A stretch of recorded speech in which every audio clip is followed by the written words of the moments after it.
Ah, le Visiteur du Futur, cette magnifique web-série française qui ne cesse de nous surprendre depuis 2009. À l'origine, elle ne devait être qu'une simple web-série composée de sketchs mêlant comédie et science-fiction. Et pourtant, regardez le chemin qu'elle a fait aujourd'hui. C'est donc avec l'aide de Pulpi et de moi-même que nous allons découvrir les secrets les mieux gardés de cette web-série. Bienvenue dans le Visiteur du Futur, l'analyse.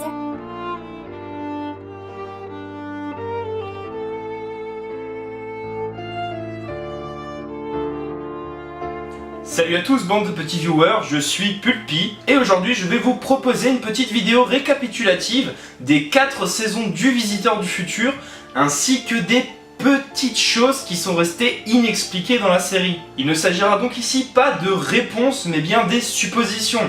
Donc si vous en avez de meilleures à faire, faites-le nous savoir. Donc si vous êtes là, il est préférable d'avoir vu la totalité des épisodes des 4 saisons si vous voulez éviter le spoil. Dans le cas contraire, bande d'incultes, je vous invite donc à aller sur le site officiel du Visiteur du Futur et à rattraper votre retard.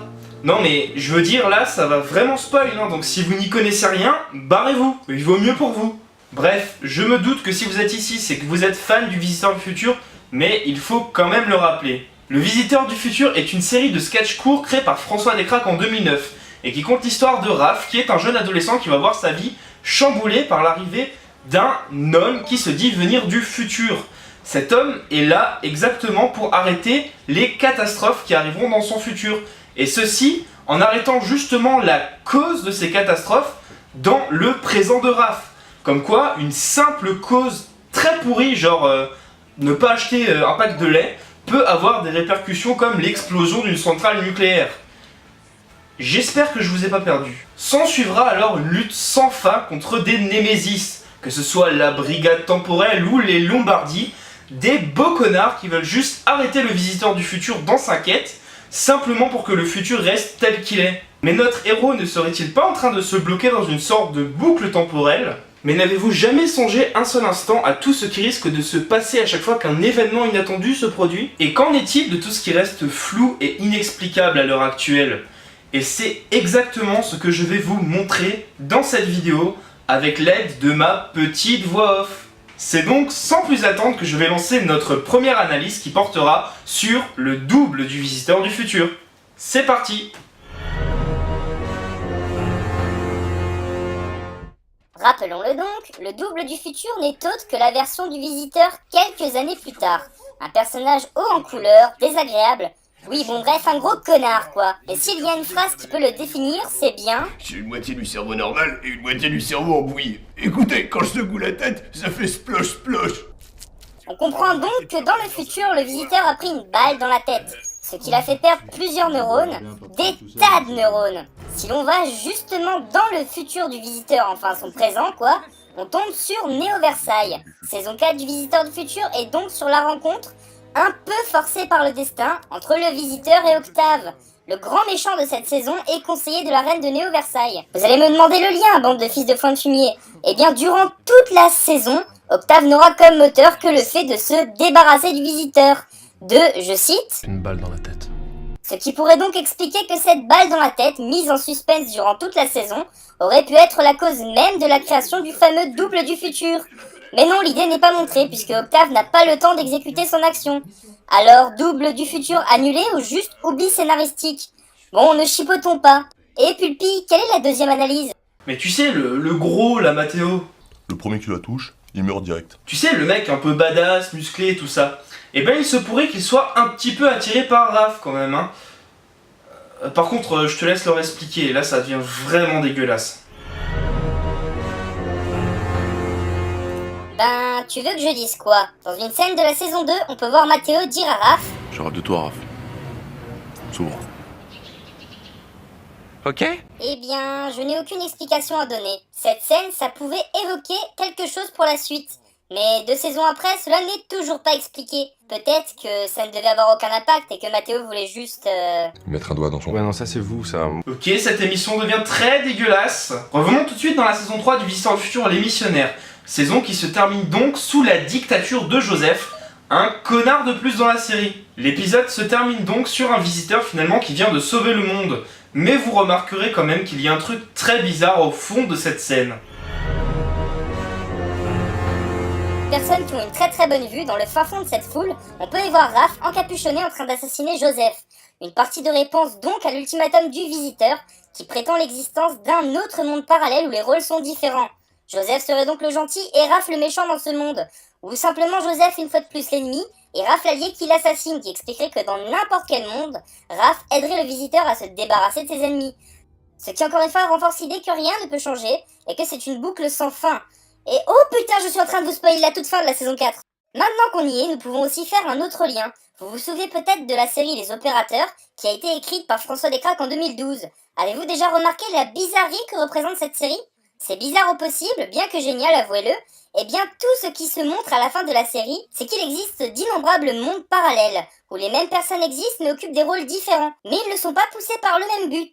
Si l'on prend du recul finalement sur cette série, c'est qu'à la fin nous avons bien plus de questions que de réponses, et que pourtant aucune suite n'est prévue. Cette série aurait-elle été créée uniquement dans le but d'expliquer de façon plus simple le principe du monde parallèle qui arrive dans le Visiteur du Futur ? Ou alors Les Opérateurs, c'est juste une série qui sert à tisser un lien avec toutes les autres séries de French Nerd. Non mais là, tu m'as carrément piqué la fin de mon analyse, quoi. Pardon. Bref, finissons avec le lien qui unit Raph au Visiteur. Ne serait-ce qu'une relation d'amitié faite par le destin ? Voyons ça tout de suite. Je vous explique, durant toute la série, le visiteur entretient une relation de plus en plus fusionnelle avec Raph. Mais ce qui fait chier le visiteur, c'est que Raph finit toujours avec Stella. Il essaye à plusieurs fois d'expliquer à Raph que ce n'est pas la femme de sa vie, et ça semble carrément l'inquiéter. Et si le visiteur disait ça simplement, car Raph est son arrière-arrière-arrière-grand-père ? Ok, je pars loin, mais réfléchissez. Si la théorie est validée, cela montrerait simplement que le visiteur sait que son arrière-arrière-arrière-grand-mère n'est pas Stella. Il essayerait donc de casser le couple, car si Raph forçait le destin à rester avec Stella, le visiteur ne naîtrait jamais et disparaîtrait.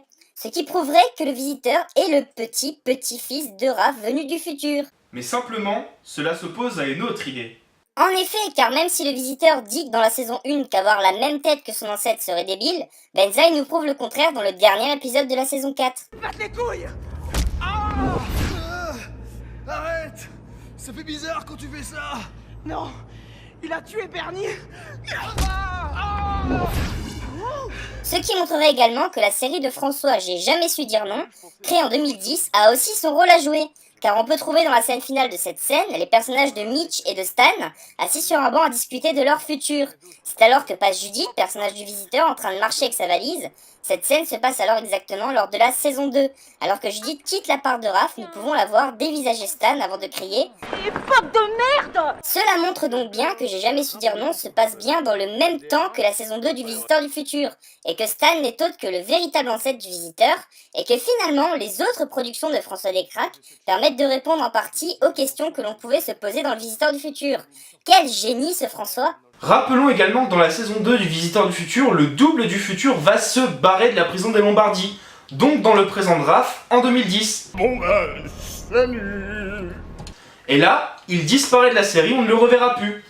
Il erre sûrement dans les rues, à moins que... Mais alors, c'est fini avec le tom-tom?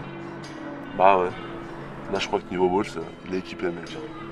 Et toi, t'as dépouillé un aristo ou quoi? Quoi? Ah ouais, non, ça, laisse tomber. Des fois, je joue au patron, alors je me déguise. Fais pas attention. Non, là par contre, tu vas un peu trop loin, donc ta gueule. Et au fait, t'avais pas encore un truc à nous raconter tant qu'à faire? En effet, je vais terminer avec une anecdote. Le visiteur peut être également vu dans certaines saisons de HeroCorp ou encore de la Flanders Company, notamment dans un épisode de la saison 3. Justement, dans cet épisode, le visiteur est à la recherche de Caleb, qui est le scientifique fou de la Flanders. Mais on peut voir Caleb le flashouiller avec l'espèce d'appareil utilisé par les Men in Black. Le flashouilleur qui a pour but d'effacer la mémoire. Et bien justement, si l'on retourne dans le premier épisode de la saison 3 du Visiteur, on peut voir que les héros cherchent un moyen d'effacer la mémoire à Michel. C'est alors qu'Henri parle du flashouilleur et que le Visiteur lui répond « Idéalement, il faudrait lui effacer la mémoire. Ah, vous avez un flashouilleur? Comme dans Men in Black, tu veux dire? C'est un film, Raph. Hein? Un film avec des aliens. Vous avez un peu une machine à voyager dans le temps sur le bras, alors... Eh bien c'est pas forcément dans les films qu'on peut le trouver. Il suffit d'aller faire un tour du côté des super-héros et d'aller le chercher à la Flanders. Et c'était réglé, putain. Voilà, j'espère que cette analyse vous a plu. Et c'est déjà la fin. Tout d'abord, j'aimerais remercier François Descraques pour avoir réussi à créer une série aussi bien ficelée et vraiment addictive. Mais il faut aussi rappeler que Néo Versailles, ce n'est pas la fin. Si vous voulez suivre la suite du Visiteur, il suffit de télécharger en e-book le livre La Meute qui fait directement la suite avec la saison 4 du Visiteur. Quant à moi, je vous dis, prenez soin de vous, faites gaffe à tous vos actes et surtout aux paradoxes temporels. Et surtout, abonnez-vous, parce que sinon, voilà ce qui va se passer.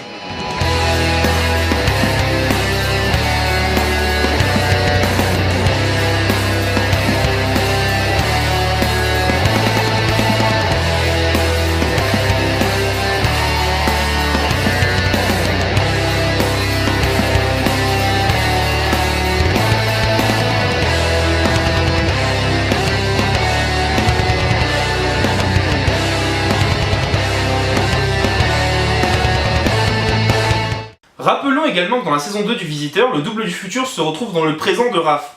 Et il réussit à se chier dessus. Ça, faudra faire un bêtisier.